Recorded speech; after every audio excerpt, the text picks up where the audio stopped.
Wow, magandang balita mga Filipino families.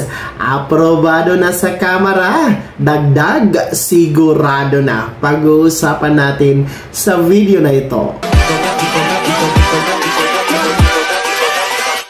Hold up.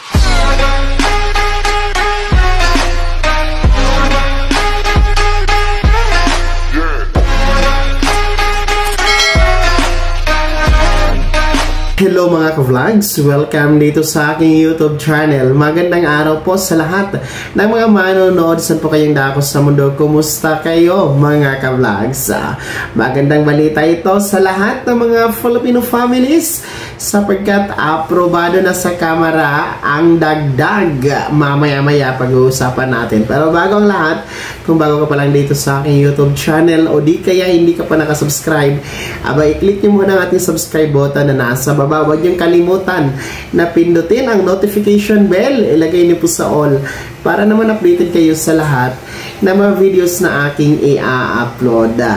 So, eto na ha, maraming matutuwa dito na mga Filipino families, lalong-lalo pa ating mga manggagawa sapagkat inaprobahan na po sa Kamara, dyan sa Committee on Labor and Employment, ang dagdag na sahod, no? Dagdag na arawang sahod sa mga pribadong sektor at kumpanya. Nagkakahalaga po yan ng 200 pesos. Yes, 200 pesos po ang dagdag sa arawang sahod ng ating mga manggagawang nasa pribadong sektor, no? So, malaking tulong ito sa pantustos sa pangangailangan dahil sa nagtataasan ngayon na bilihin at iba pang mga basic needs and prime commodities. Kahit pa paano makakatulong itong 200 na increase sa sahod po ng ating mga pribadong manggagawa. And minamadali na nga po, no, ng ating House Speaker na si Martin Romualdez na maipasa, total na maipasa talaga sa Kamara itong panukalang ito, no, na magkakaroon ng dagdag na 200 pesos sa minimum wage, no, sa nasa pribadong sektor, no. And labis naman po ang pagkatuwa ng mga may akda, no, nitong ating dagdag sahod, no, dahil nga po naaprubahan ito, no, sa Komitiba ng Labor and Employment dyan sa Kamara, mga ka-vlogs. So, ang kagandahan dito is nationwide ito maa-apply. Hindi lamang sa NCR or Metro Manila, kundi Luzon, Visayas, Mindanao makikinabang dito sa dagdag sahod na 200 piso, mga ka-vlogs. No? Ulitin ko, maraming matutulungan dito, maraming matutuwa.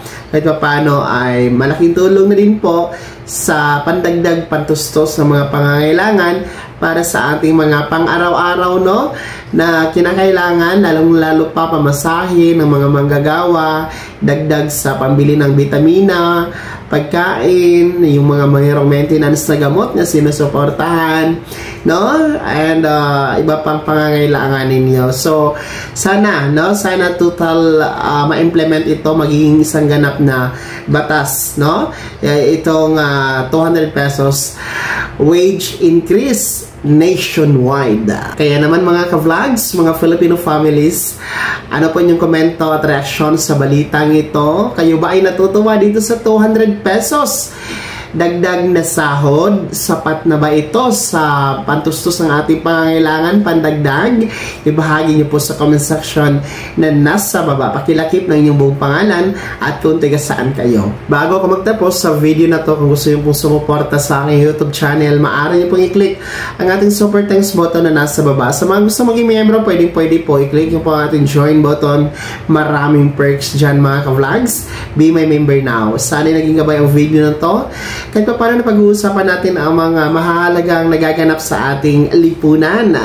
Kung hindi ka pa nakasubscribe dito sa YouTube channel, maaari nyo na i-click ang ating subscribe button na nasa baba. Huwag nyo kalimutan na pindutin ang notification bell. Ilagay nyo po sa all para naman updated kayo sa lahat ng mga videos na aking i-upload. Maaari nyo ding i-like ang video na to. Kung meron ka pang mga katanungan, maaari nyo i-comment sa comment section na nasa baba. Paki-follow na din po ang aking official Facebook page na nasa screen nyo. Muli po, po ako si Daniel Timpao na nagsasabing dito sa aking YouTube channel, bawang katotohanan at lahat totoo lamang.